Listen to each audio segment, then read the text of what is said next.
अब देखो, कहानी की शुरुआत एक छोटे से गांव में होती है। इस छोटे से गांव में एक छोटा सा पुलिस स्टेशन भी था और हम देखते हैं कि एक आदमी अपनी बेटी के साथ पुलिस स्टेशन में एसएचओ क्रिस्टो जेवियर से मिलने के लिए आता है। उसकी बेटी 11th क्लास में पढ़ती थी। वो आदमी जेवियर से कहता है कि मैं आपके पास अपनी बेटी का एडमिशन करवाने के लिए आया हूँ। अब आप लोग सोच रहे होंगे कि पुलिस स्टेशन में एक बच्ची का एडमिशन कैसे? तो देखो, कुछ दिनों पहले जेवियर के एक फ्रेंड का भाई जो कि मैथ में कमजोर था, जेवियर उसकी हेल्प करने के लिए उसे मैथ पढ़ाने लगा था। जिसके बाद वो लड़का अपने कुछ और दोस्तों को भी साथ लेकर आता है। धीरे धीरे करके लगभग 15 बच्चे अब जेवियर के पास पढ़ने के लिए आते हैं। बच्चों को पढ़ाना जेवियर को भी अच्छा लगता था, तो उन सबको ट्यूशन देने के लिए जेवियर ने पुलिस स्टेशन के ऊपर वाले कमरे में क्लासरूम सेट कर दिया था। वो हर शाम बच्चों को पुलिस स्टेशन में ही ट्यूशन देता था और कोई फीस भी नहीं लेता है। बच्चों को जेवियर के पास पढ़ना इतना अच्छा लगता था कि बच्चे भी स्कूल में अपनी मैथ की क्लास बंक करके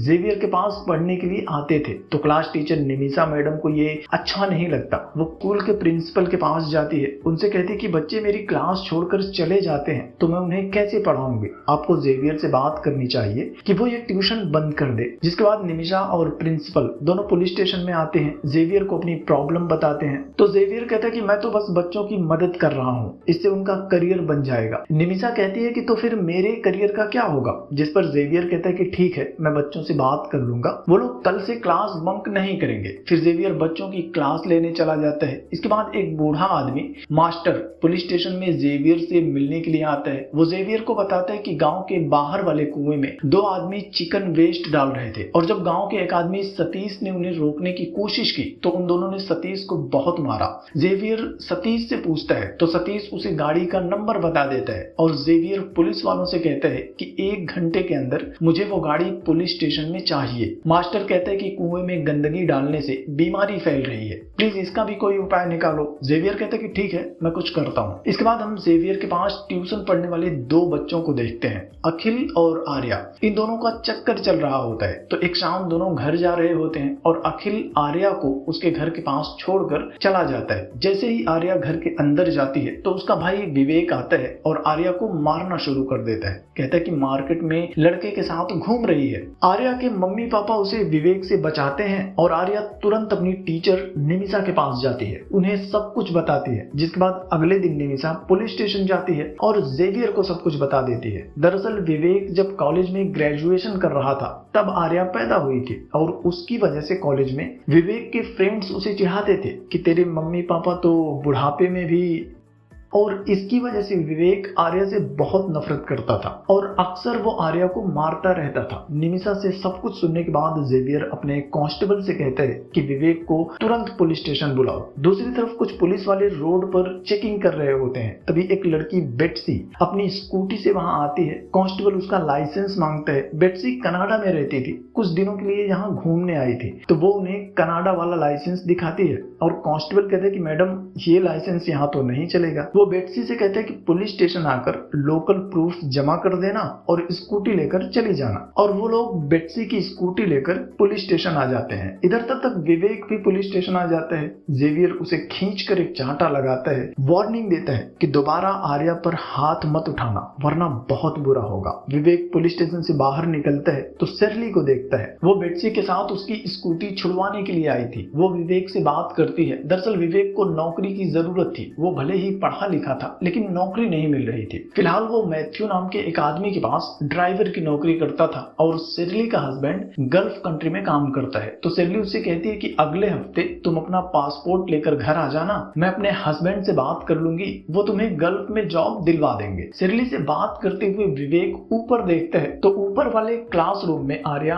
अखिल के साथ बैठी हुई थी और ये देखकर एक बार फिर से विवेक का दिमाग खराब हो जाता है। फिर कुछ दिन बाद एक शाम गांव के कुछ आदमी एक जगह पर बैठकर शराब पी रहे होते हैं। तभी बेट्सी के घर पर उसकी गाड़ी का हॉर्न बजने लगता है। एक आदमी पलटकर देखता है तो कोई उसके घर से भाग रहा होता है। ये आदमी इस बात को इग्नोर कर देता है, लेकिन आप लोग इस बात को याद रखना, अगली सुबह बच्चे स्कूल जाते हैं लेकिन जेवियर के पास कोचिंग पढ़ने वाले 5 बच्चे अचानक से स्कूल में ही बेहोश होकर गिर जाते हैं। टीचर बच्चों को लेकर हॉस्पिटल जाते हैं। जेवियर भी हॉस्पिटल में जाता है, बच्चों से पूछता है कि तुम लोगों ने कौन सा नशा किया था। तो बच्चे पहले तो मना करते हैं, लेकिन फिर बाद में बता देते हैं कि हमने तो सिर्फ सिगरेट ही पी थी, लेकिन स्कूल में नहीं। वो स्कूल की दीवार कूदकर एक घर के पीछे सिगरेट पीने गए थे। अगले दिन आर्या का बर्थडे होता है। कोचिंग में सारे लड़के उसका बर्थडे सेलिब्रेट करते हैं। शाम को आर्या कुएं के बगल वाले खंडहर घर में जाती है। अखिल ने उसका बर्थडे सेलिब्रेट करने के लिए एक सरप्राइज प्लान किया था। उसने अंदर अंदर से उस खंडहर घर को सजा दिया था। दोनों मिलकर आर्या का बर्थडे सेलिब्रेट करते हैं, केक काटते हैं, लेकिन तभी वहां आर्या का भाई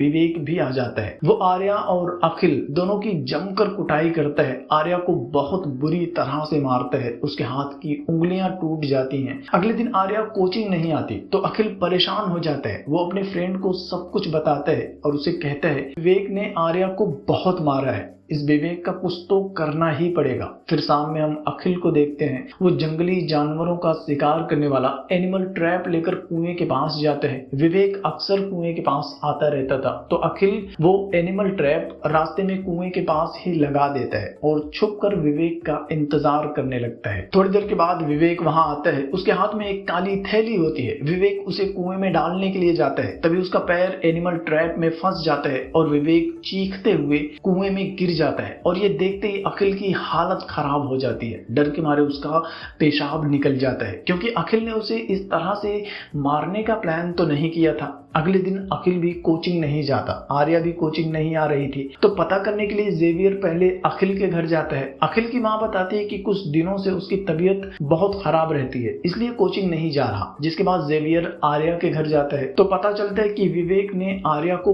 बहुत बुरी तरह से पीटा है, इसलिए वो कोचिंग नहीं आ रही है। आर्या की हालत देखकर जेवियर को बहुत गुस्सा आता है। वो आर्या से एक कंप्लेंट फाइल करवाने के लिए कहते हैं, लेकिन आर्या के पापा मना कर देते हैं। कहते हैं कि जाने दो सर, अगले हफ्ते वो गल्फ कंट्री में काम करने के लिए चला जाएगा तो सब कुछ ठीक हो जाएगा। जेवियर पूछता है कि विवेक है कहाँ, तो उसके पापा बताते हैं कि विवेक पिछले एक हफ्ते से गायब है। कुछ पता नहीं कि वो कहाँ है और वो अक्सर ऐसा करता रहता है तो अपने आप ही वापस आ जाएगा। लेकिन उसका फोन घर पर ही था तो जेवियर उसका फोन ले लेता है और कहता है कि विवेक जैसे ही वापस आएगा उसे पुलिस स्टेशन भेज देना। और अपनी तरफ से जेवियर भी विवेक को ढूंढना शुरू कर देता है। इसी बीच में मास्टर भी जेवियर से मिलने के लिए आता है। जेवियर उनसे कहते हैं कि हमने कुएं में कचरा डालने वालों को पकड़ लिया है। पता चला है कि वो कचरा आपकी बहू के ब्यूटिक से आ रहा था, लेकिन मास्टर कहता है कि मेरी बहू ने तो अपना ब्यूटिक पहले ही बंद कर दिया है और अब वो विदेश चली गई है। तो अब गांव वालों के साथ मिलकर पुलिस वाले उस कुएं में कुछ मिट्टी डालकर कुएं को हमेशा के लिए बंद कर देते हैं। अगले दिन स्कूल में साइंस एग्जीबिशन था। सभी बच्चों ने अपना अपना साइंस प्रोजेक्ट तैयार किया था। जेवियर स्कूल में चीफ गेस्ट बनकर आता है और सभी बच्चों का साइंस प्रोजेक्ट देखता है, सबका हौसला बढ़ाता है। लेकिन जैसे ही जेवियर इस लड़के का प्रोजेक्ट देखता है तो रुक जाता है। लड़का बताता है कि मैंने ये सोलर एनर्जी वाला प्रोजेक्ट बनाया है और इसके लिए मैंने कचरे में मिले सामान को यूज किया है, एक भी पैसा खर्च नहीं किया है। जेवियर उससे कहता है कि तुम अपना ये प्रोजेक्ट लेकर ट्यूशन क्लास में आ जाना। लड़का अपना प्रोजेक्ट लेकर पुलिस स्टेशन आ जाता है। जेवियर कहता है कि मैं इसे कुछ दिन के लिए अपने पास रखना चाहता हूँ, इसे देखने के लिए। लड़का भी मान जाता है और ऊपर क्लासरूम में चला जाता है। इसके बाद जेवियर उस प्रोजेक्ट में से एक छोटा सा आइटम निकालता है जो कि एक पीस मेकर था, जो कि हार्ट पेशेंट में लगाया जाता है। जेवियर कहते हैं कि अगर ये पीस मेकर मेरे हाथ में है तो इसका मतलब किसी के दिल ने धड़कना बंद कर दिया है। वो पीस मेकर फॉरेंसिक में भेजकर उसकी जांच करने के लिए कहते हैं। दरअसल ये लड़के जब कुएं के पास एक घर के पीछे छुपकर सिगरेट पीने के लिए गए थे तब वापस आते टाइम उस लड़के को पीस मेकर मिला था और लड़के ने उसे उठाकर अपनी जेब में रख लिया था। उसे तो पता भी नहीं था कि ये है क्या। खैर इधर आर्या भी फिर से कोचिंग आना शुरू कर देती है, लेकिन अखिल उससे कोई बात नहीं करता। वो आर्या से दूर भागता रहता है। उसे समझ में नहीं आ रहा था कि वो क्या करे। उसने अनजाने में ही सही लेकिन एक आदमी का मर्डर किया है। उसे बहुत ज्यादा पछतावा हो रहा था। एक शाम कुएं के पास कोई तो पूजा हो रही थी। पूरे गांव वाले पूजा में शामिल होते हैं। पुलिस वाले सिक्योरिटी दे रहे होते हैं और इसी दौरान जेवियर को कुएं के पास से विवेक का पर्स मिल जाता है। पर्स में होटल देवलोकम का बिल होता है। अगले दिन पुलिस वाले होटल देवलोकम जाते हैं, सीसीटीवी फुटेज चेक करते हैं तो पता चलता है कि विवेक एक हफ्ते पहले आखिरी बार उनके होटल में आया था। उसके बाद से किसी ने भी विवेक को नहीं देखा। सीसीटीवी में लोग देखते हैं कि जब विवेक होटल के अंदर जा रहा था तो उसका हाथ खाली होता है, लेकिन विवेक जब बाहर आता है तो उसके हाथ में वही काला वाला थैला होता है। फिर एक आदमी पुलिस वालों को बताता है कि एक बार विवेक उनके बार में बॉटल बॉटल खरीदने आया था तो उसके पास पैसे नहीं थे, जिसके बाद उसने किसी मैडम से बात करवाई थी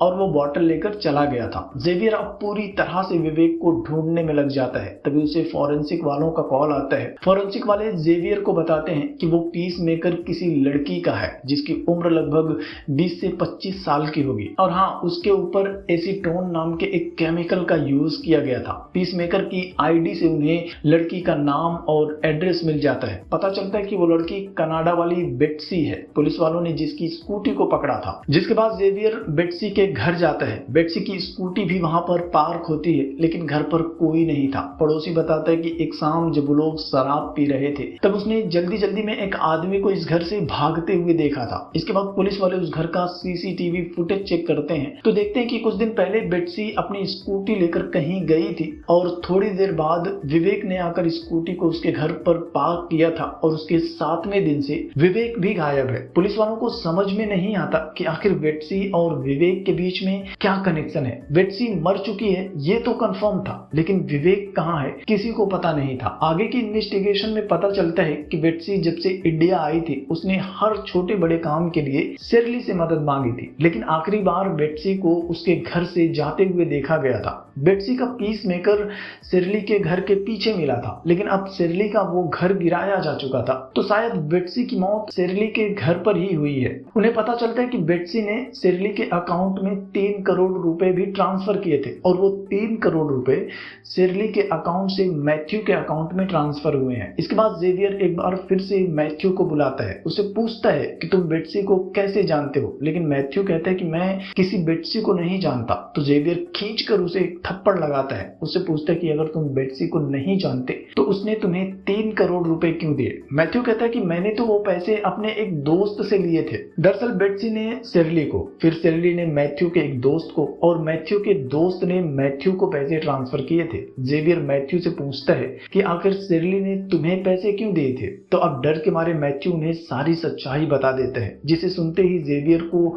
बहुत गुस्सा आता है। वो तुरंत मास्टर के घर जाता है, उन्हें बेट्सी के बारे में बताता है। कहता है कि बेट्सी का मर्डर हो गया है और हमारे पास सबूत है कि उसके मर्डर में आपकी बहू शेरली का हाथ है, तो आप उसे जल्द से जल्द वापस बुला लीजिए। मास्टर तुरंत अपनी बहू को कॉल करता है, बहाना करता है कि मेरी तबीयत खराब है, तुम लोग जल्दी से घर वापस आ जाओ। इधर हम अखिल को देखते हैं। वो अब भी विवेक की वजह से परेशान होता है। उसे रातों में बुरे बुरे सपने आते हैं। वो हमेशा डरा हुआ रहता है। उसे समझ में नहीं आ रहा था कि वो अब क्या करे। तब उसका एक दोस्त उससे मिलने के लिए आता है और आखिरकार परेशान होकर अखिल उसे सब कुछ बता देता है कि यार मेरी वजह से विवेक की मौत हुई है, उसकी लाश कुएं में है। अखिल का फ्रेंड भी डर जाता है और दोनों तुरंत अपनी टीचर निमिषा के पास जाते हैं और निमिषा भी सब कुछ सुनकर शॉक्ड हो जाती है। इधर शेरली वापस आ जाती है और पुलिस वाले उसे अरेस्ट कर लेते हैं। जेवियर उससे बेट्सी के बारे में पूछता है तो शेरली कहती है कि वो कनाडा वापस चली गई है, लेकिन जेवियर उसे अपनी सारी इन्वेस्टिगेशन के बारे में बताता है। उसे कहता है कि हम लगभग सब कुछ जानते हैं, तो बेहतर होगा कि तुम शुरू से सब कुछ बताना शुरू कर दो। चलो बताओ कि तुमने मैथ्यू को डायरेक्ट पैसे ट्रांसफर क्यों नहीं किए, पहले उसके दोस्त के अकाउंट में क्यों डाला। बेट्सी को तुमने ही मारा है, लेकिन उसकी लाश कहाँ है, और उस दिन विवेक तुम्हारे घर पर क्यों आया था और अब वो कहाँ है। और अब मजबूर होकर शेरली उन्हें सब कुछ बताना शुरू करती है। दरअसल मैथ्यू और शेरली का चक्कर चल रहा था। दोनों नहीं चाहते थे कि इस बारे में किसी को पता चले। मैथ्यू को पैसों की जरूरत थी, तो बेट्सी से पैसे लेकर शेरली ने मैथ्यू को दिया था और उस शाम बेट्सी शेरली के घर पर अपना पैसा वापस मांगने के लिए गई थी, लेकिन शेरली उससे कहती है कि मेरा फ्रेंड जैसे ही पैसे वापस लौटाएगा मैं तुम्हें दे दूंगी, लेकिन बेट्सी जिद करती है। बेट्सी ने शेरली और मैथ्यू को साथ में देख लिया था। वो शेरली को धमकी देती है कि अगर मेरे पैसे वापस नहीं करोगी तो मैं अंकल को सब कुछ बता दूंगी। वो शेरली के हस्बैंड को कॉल करने लगती है, लेकिन शेरली उसका फोन छीन लेती है, उसे खींचकर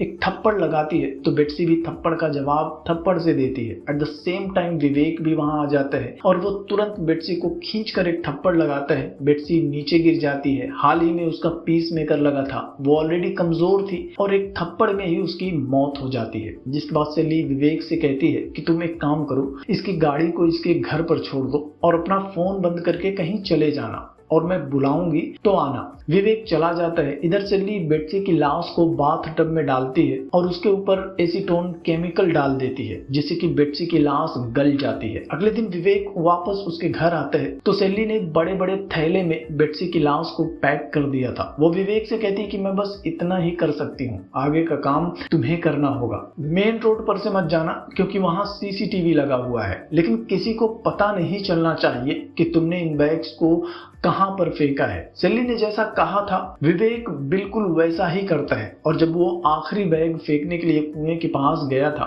तो अखिल के बिछाए हुए जाल की वजह से वो कुएं में गिर जाता है। लेकिन अब तक पुलिस वालों को नहीं पता था कि विवेक ने वो बैग्स कहां पर फेंका है। सेल्ली कहती है कि मैं भी नहीं जानती क्योंकि मैंने विवेक से कभी पूछा भी नहीं था। इसके बाद जेवियर पूरी इन्वेस्टिगेशन पर फिर से गौर करता है और आखिरकार उसे समझ में आ जाता है कि हो सकता है कि विवेक ने बैग कुएं में ही बहाया होगा, और वो फिर से कुआं खुदवाता है। ढूंढने पर उन्हें बेट्सी की लाश वाला बैग मिल जाता है और इसके साथ ही उन्हें कुएं में विवेक की लाश भी मिल जाती है। At the same time teacher Nimisha भी जेवियर को कॉल करती है, उसे अखिल ने जो किया था सब कुछ बता देती है, जिसके बाद जेवियर अखिल के घर जाता है। अखिल खुद को सरेंडर कर देता है। जेवियर उसे डिस्ट्रिक्ट जज के हवाले कर देता है और उसे कम से कम सजा दिलवाने की कोशिश करता है। 6 महीने के बाद हम देखते हैं कि जेवियर अपने साथियों के साथ जेल में अखिल के पास जाता है और उसे जेल में ही मैथ्स की ट्यूशन देता है, ताकि अखिल ने अनजाने में जो गलती कर दी थी उसकी वजह से अखिल का करियर बर्बाद न हो जाए। और इसी के साथ ये फिल्म भी खत्म हो जाती है। तो फिल्म की कहानी के बारे में आपकी क्या राय है कमेंट बॉक्स में मुझे जरूर बताना। साथ ही वीडियो को लाइक करना, शेयर करना और चैनल को भी सब्सक्राइब कर लेना। जल्द मिलूंगा आपसे एक और नई वीडियो के साथ। तब तक के लिए थैंक यू।